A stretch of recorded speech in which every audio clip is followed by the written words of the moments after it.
Coffee grinder burrs are probably the most important component for getting a good espresso, and Eureka's new Black Diamond burr set, launched with their Single Dose Pro, really caught my eye because of the specialty-focused set. Light roast espresso has always been one of the hardest to dial in and get delicious coffee that doesn't taste overly acidic, and if you love it, it's always frustrating to waste shot after shot trying to get a sweet cup that you know those beans are capable of. Sometimes, not always, but sometimes the issue is the burrs you're using.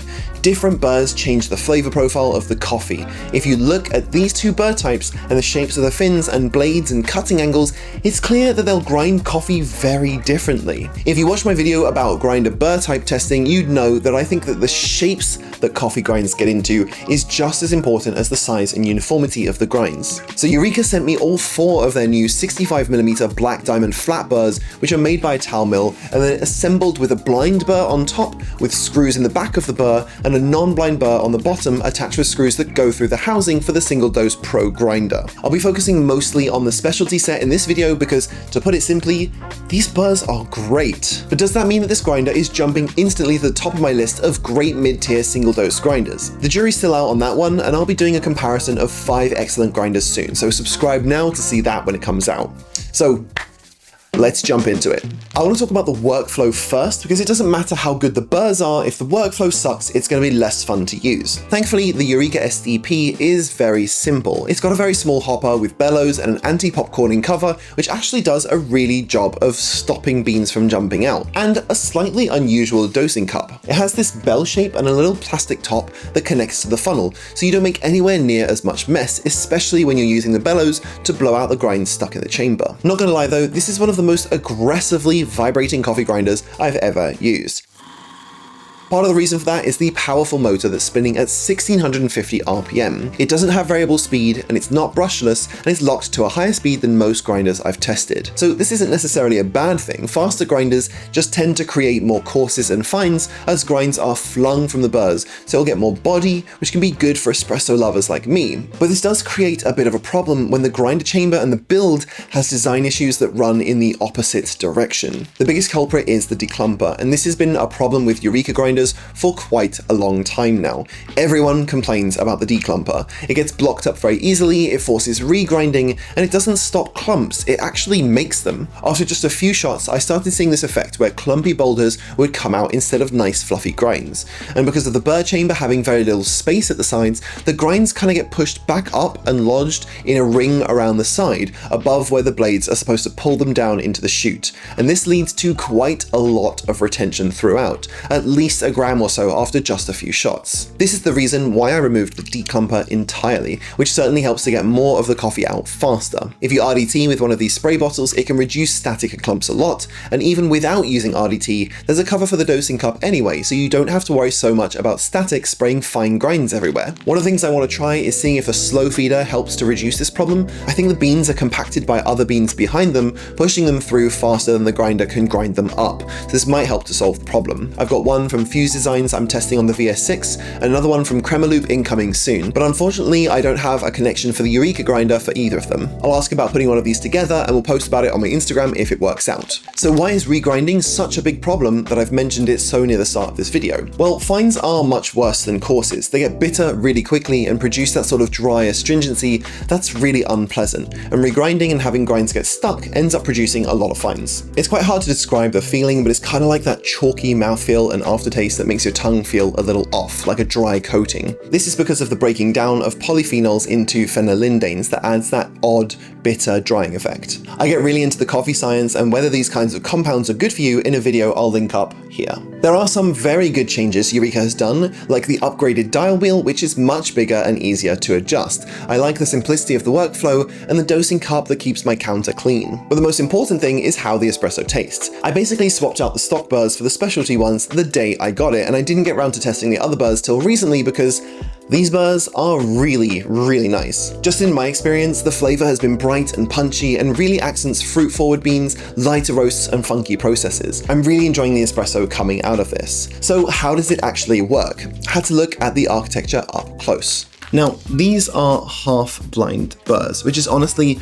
a bit of a weird choice. The blind burrs have small connection points on the other side of the burr, so the face can be only grinder blades and without the screw heads that most traditional manufacturing techniques use to secure the burr to the plate. Obviously, this is just a straight up improvement. The blades are now all over the face, so your beans won't occasionally be hitting a not very optimized screw head. So then why did they only do it on one burr and not on both? I asked my contact at Eureka and they told me that the engineers were happy with the improved performance and wanted to balance production efficiency with the improved standard. I suspect it was so they could get the grinder out faster without having to redesign their whole motor and housing from the ground up. But what do I know? If they're serious about improving their manufacturing standards, I'd expect to see new grinders in the future that can change the design of the bottom mounting plate so it can attach blind burrs there as well. So let's hope that's in the pipeline. So these are the stock stainless steel burrs, and these are the specialty burrs I've been gushing about. If I show you the fins here at a slight angle, you can see that they're nowhere near as deep and much more frequent than the blades on the stock one. The most interesting thing to me is the width of the chevrons on the outside where the grinds come out.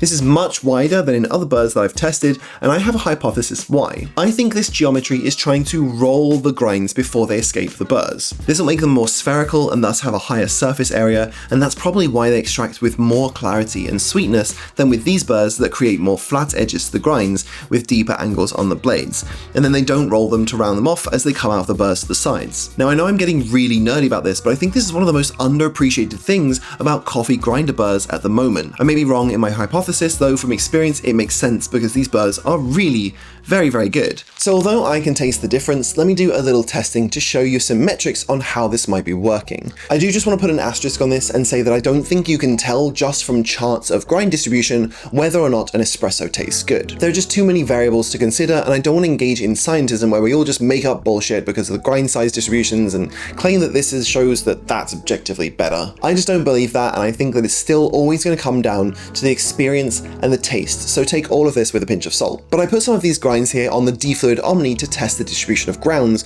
with both the stock and the specialty burrs, and here's what it showed. You can see this big spike around the median mark and a little extra fines compared with the stock burr, and especially the fall off to coarser grinds is really quite dramatic. This would help explain the high level of clarity I'm getting with the espresso shots I've been pulling. I also wanted to see if with the same coffee there would be a major difference in extraction percentage as well. Is higher extraction better?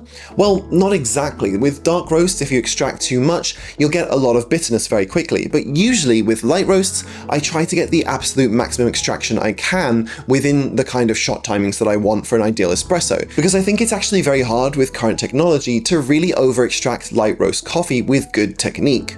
But that's a topic for another day. It wasn't as dramatic a difference as I was expecting, perhaps because it's really just hard to get all the other variables perfectly lined up when testing with a single grinder and having to change the burrs in the middle. Even though my espresso got similar timings, it's never going to be a one-to-one comparison, but there is a modest difference in extraction between the two burr types. So I think the black diamond burrs really are the selling point of this grinder. It's a bit odd to me that they even included the stock stainless steel burrs in this machine in the first place, because without the black diamond burrs, this grinder is very similar in performance to other Eureka grinders already on the market. A lot of users are going to struggle to change the burrs. I've done this with dozens of grinders and I still find it time consuming and frustrating and difficult to align. And with this grinder even more so, because there are a total of 14 screws that need to be removed with 4 different tools to access and change the burrs.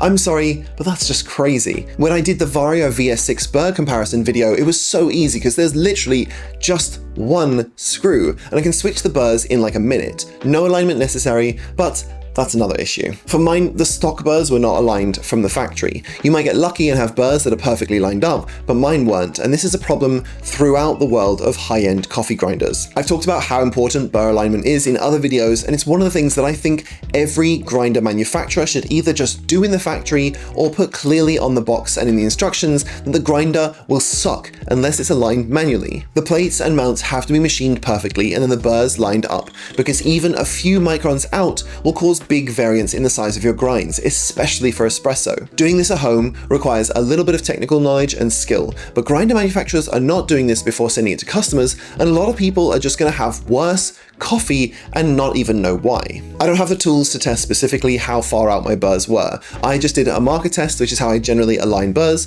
as the tools are quite expensive. But my friend Aaron from Coffee Gear Lab tested his Single Dose Pro and found that the alignment was nearly 150 microns out on his. That's going to cause some problems for your espresso for sure. I've spent a lot of time aligning grinders. On some, it's easier than others. The STP isn't all that hard to align, but it is just really time consuming because of all those screws. From now on, every time I check a grinder, not doing this in the factory is something I'm going to be looking for because I think this is a very anti-consumer practice that needs to stop. And as much as I like this new dial too, trying to make a 0 point is actually pretty difficult. You can get pretty close, but it means unscrewing the dial and trying to find the right point and then screwing it back up again, and it never quite matches up because the notch at the 0 point pushes you to the next large setting on this red dial at the top. The good thing is that there's tons of room for adjustment, but I think that this way of setting a 0 point needs to be looked at as well. Now, I've done a lot of testing for this video, switching in and out Burrs and then quickly getting back to dialed in settings so I can show you the results of my tests.